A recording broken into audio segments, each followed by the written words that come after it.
tambang yang tandus merupakan lahan marginal, yang mana lahan ini bekas galian.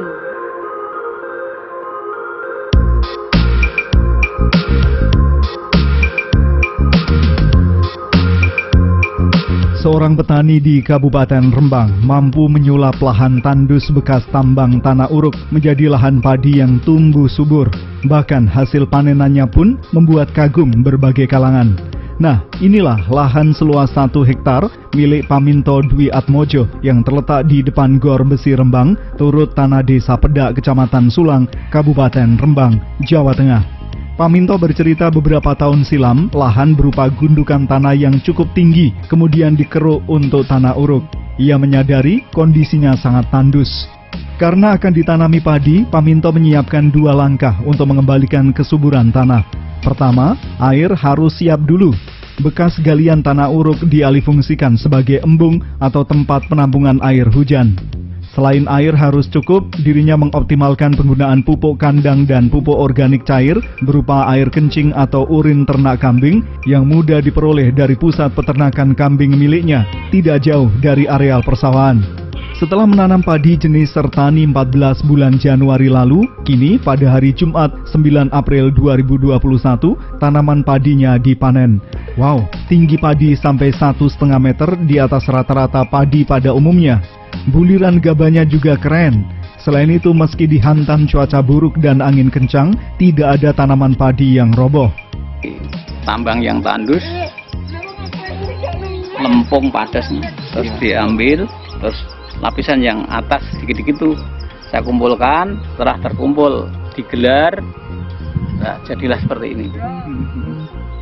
Pertanian tuh harus ada air. Nah, di tempat yang tandus tapi bertanah lempung itu malah ada keuntungan karena lempung menyimpan air tuh lebih awet daripada tanah yang lain. Nah, terus tidak hanya cukup dengan itu, harus ada pupuk. Nah, pupuknya untuk mengembalikan kesuburan tanah itu harus ada pupuk kandang. Dan untuk tahun ini saya uji coba, setiap kami nyemprot pupuk organik cair, saya campur dengan urin kambing yang telah tersedia banyak sekali. Petugas penyuluh pertanian dari Balai Penyuluh Pertanian BPP Kecamatan Sulang, Widi Astini, mengatakan setelah dihitung dalam 1 hektar lahan milik Paminto mampu menghasilkan 10 ton gabah. Menurutnya luar biasa karena berawal dari lahan tandus bekas tambang. Kita panen pada hari ini merupakan lahan marginal, yang mana lahan ini bekas galian, ya, galian tanah. Yang tanah kemarin sudah dipergunakan untuk kegiatan yang lain, sehingga lahan di sini itu hanya di bawah tegaan itu. Sehingga tadi kami sudah melaksanakan ubinan dengan berat 6 kg, 16 kg dengan hasil kira-kira 10 ton per hektar. Itu merupakan sangat bagus sekali.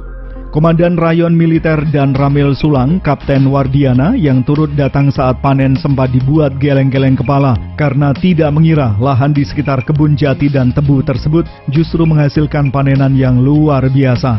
Bagi Kapten Wardiana, hal ini menunjukkan pupuk organik tidak kalah hebat.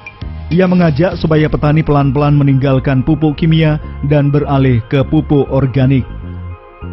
Selama ini masih trennya masyarakat itu kalau tidak menggunakan pupuk kimia, tidak mau menggunakan pupuk organik. Ini yang kita mindset masyarakat, pikiran masyarakat harus kita rubah. Dengan adanya itu nanti ke depan, apa yang ada di lingkungan, limbah-limbah yang ada di lingkungan ini bisa dimanfaatkan untuk penghijauan dan kesuburan tanah. Itu yang kita harapkan. Pihak TNI memberikan perhatian terhadap cara bertani Paminto Dwi Atmojo karena akan menumbuhkan inspirasi bagi petani lain. Jika semakin banyak petani meniru, maka diharapkan mempercepat kedaulatan pangan yang ditargetkan pemerintah.